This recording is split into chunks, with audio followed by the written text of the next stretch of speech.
bienvenida a Marta César, que nos acompaña también en esta jornada. ¿Cómo estás, Marta? ¿Qué tal? Muy buenos días, Mabel. ¿Cómo estás vos? Muy bien, muy bien. Bueno, contenta de que disfrutando de esta primavera que dicen que se corta ahora. Que se corta, pero bueno, ya septiembre es otro aire, ¿no? Así es. Bueno, para hablar de un tema que la verdad que no es nada grato, porque han ido ocurriendo muchas cosas en estos días, ¿no? Nuevas medidas que vemos que no solamente están pasando en nuestro país, sino que se están extendiendo también por nuestro continente, ¿no? Con nuestros países hermanos. Así es. Estamos hablando del golpe de Estado parlamentario que sufrió Dilma Rousseff en el día de ayer, y que era, digamos, como un cuento con final anunciado, ¿no? Sí. Porque desde hace mucho tiempo ya que los sectores, los grupos económicos y los grupos políticos que realmente responden a esos grupos económicos y que son los que realmente tienen el poder, sumando a eso el aporte que hizo la prensa hegemónica, cualquier parecido con nuestra realidad es pura casualidad, Mabel. Sí. Sumado a eso, bueno, esto generó todo un clima como para que se diera este golpe de Estado parlamentario vergonzoso para la historia de la democracia de América Latina, Mabel. Porque Dilma Rousseff, hasta el día de la fecha, no tiene una sola causa judicial. Claro. Nada. Tanto es así que hasta el propio ministro de Macri, a pesar de que el gobierno de Macri creo que fue el primer gobierno latinoamericano que salió corriendo a reconocer a este gobierno de Michel Temer, que juró ayer mismo como presidente de Brasil, hasta el mismo ministro Garabagno salió a decir que en realidad esto no había sido, digamos, un juicio que no tenía que ver con lo jurídico, sino con lo estrictamente político. Y efectivamente fue así, digamos. Ayer estuve leyendo mucho en las redes sociales porque hubo muchas reflexiones interesantes. A Dilma Rousseff no le hicieron este golpe de Estado por las cosas que hizo mal, sino por todas las cosas que hizo bien. Porque Dilma Rousseff no sale enriquecida, no tiene cuentas offshore, no robó, ha sido una mujer que ha sido, dentro de todo, coherente, digamos, con toda su vida política. Ella fue una ex guerrillera, sufrió tortura, sufrió prisión, persecución, y trabajó toda la vida por la inclusión de los que menos tienen, por los pobres y las pobres de Brasil. Creo que esto, el establishment no se lo perdonó, y bueno, y así terminó. Es cierto que se han cometido muchos errores, lamentablemente, desde los partidos, desde los gobiernos progresistas en América Latina, muchos errores se han cometido.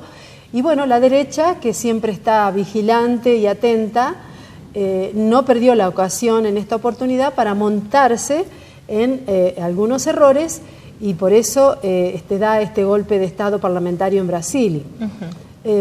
Se conoció que en realidad la cuestión, la causa por la cual se la saca del poder, se la destituye, es por 3 causas administrativas, porque ella, digamos, utiliza 3 bancos, creo, estatales para financiar programas sociales del gobierno, digamos, ¿no? Solo que esto se hizo en época preelectoral. Esa es todo la cuestión terrible que se le achaca a Dilma Rousseff, cuando el presidente de la Cámara de Diputados, que ya no está, digamos, y que fue el que comenzó con toda esta historia, es un hombre que está procesado por corrupción. Tenemos que decir que de los 61 diputados, senadores que ayer votaron a favor de la destitución de Dilma, un gran porcentaje también están procesados o investigados por hechos de corrupción. Y estaban ellos hablando de corrupción. Es una cosa tremendamente terrible. De hecho, ella aprovechó para decirle al mismo Temer, ¿no? que en realidad él era el golpista. Así es. Y Temer, que digamos asume a una presidencia con no sé si el 10% de aprobación del país, porque las principales encuestadoras de Brasil han dado a conocer en estos días, especialmente ayer, que un gran porcentaje, creo que más del 60% de la población de Brasil, no lo votaría a Temer en una elección, porque es un hombre también muy, pero muy cuestionado y también vinculado a hechos de corrupción. Un hombre que armó muy machista él, armó un gabinete solo de hombres, de los cuales hay 12 creo que son investigados y 7 que... 12 que son procesados y 7 que están siendo investigados por hechos de corrupción. Digamos, peor panorama que este me parece imposible para Brasil y para Latinoamérica, ¿no? ¿Qué pasa en relación a las mujeres, ¿no? Porque digo, las mujeres que han llegado a la presidencia en Latinoamérica, que afortunadamente han sido varias en los últimos años, ¿no? Han sido mucho más cuestionadas que los hombres, ¿no? Digo, ahí también hay un análisis para hacer. A Dilma se la trató de golpear en todos los sentidos, ¿no? Exactamente. De manera permanente. Ha pasado lo mismo con Michelle Bachelet en su momento, ¿no? Que ha tenido una muy buena gestión, que es una mujer que creo que es intachable por donde la mires. Bueno, con Cristina Kirchner también, ¿no? Con agresiones muy subidas de tono. Sí, correcto, porque digamos el discurso machista no perdona cuando las mujeres asumen espacios de poder y de decisión tan importantes como es manejar los destinos de un país. El establishment sobre todo. Sí.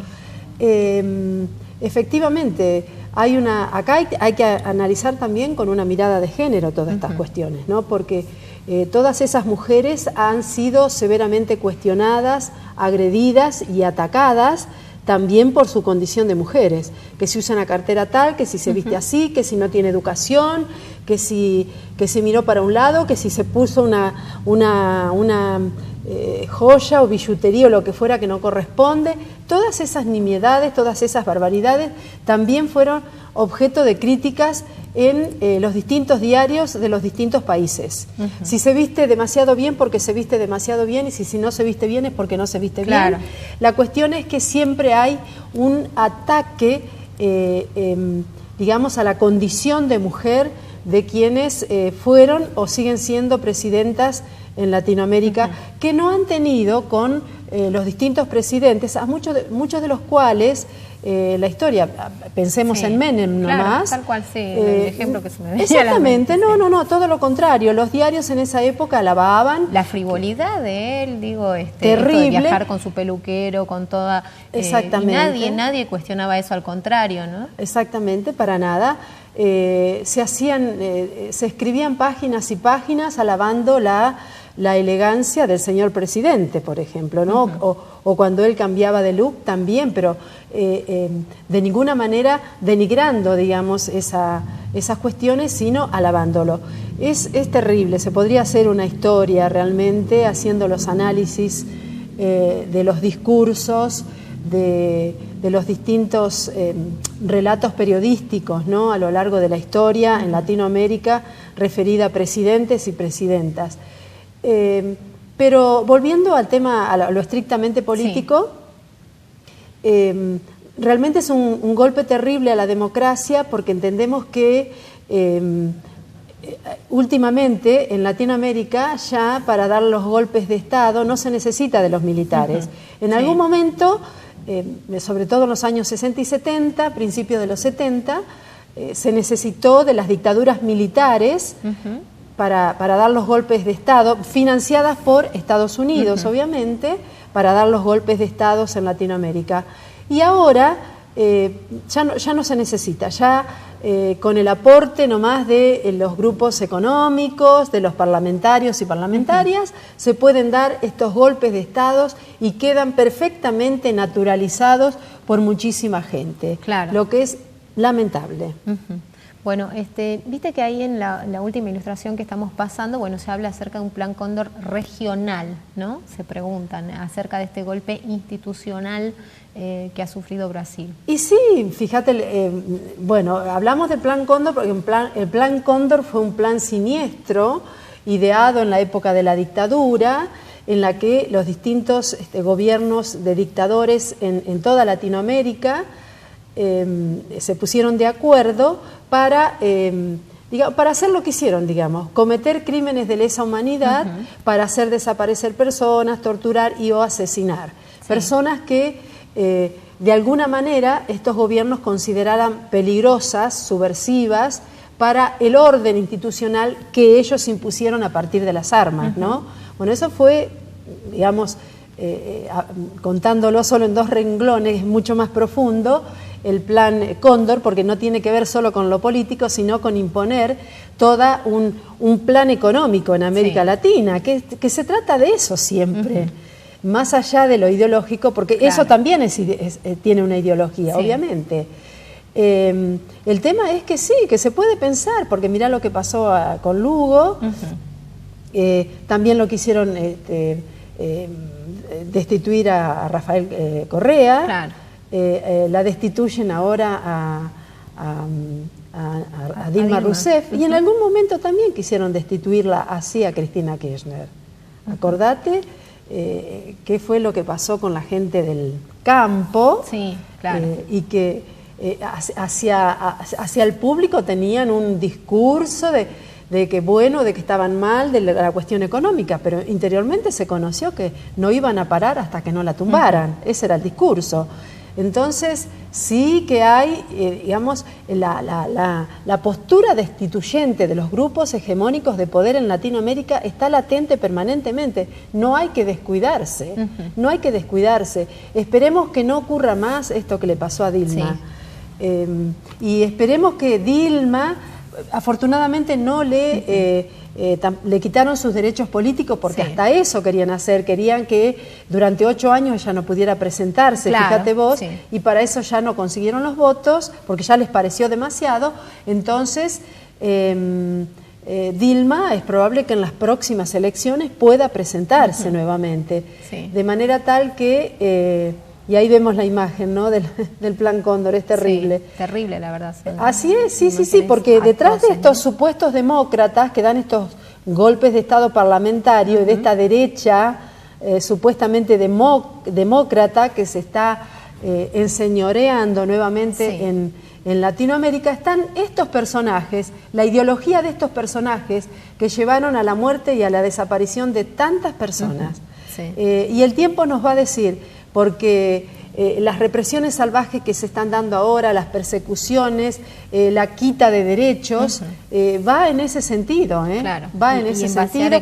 Y el hecho, exactamente, y además de darle otra vez poder a las Fuerzas Armadas. Tal cual. Es tremendo lo que está pasando y tenemos que estar muy atentos, porque ahora sí vamos a tener que ser custodios y custodias de la democracia en América Latina. Tal cual. Bueno, interesantísimo el tema, Marta, no podíamos dejar de tocarlo, obviamente, porque es un hecho noticioso, acaba de ocurrir, ¿no? Hace menos de 24 horas ha pasado esto y lo lamentamos realmente, ¿no?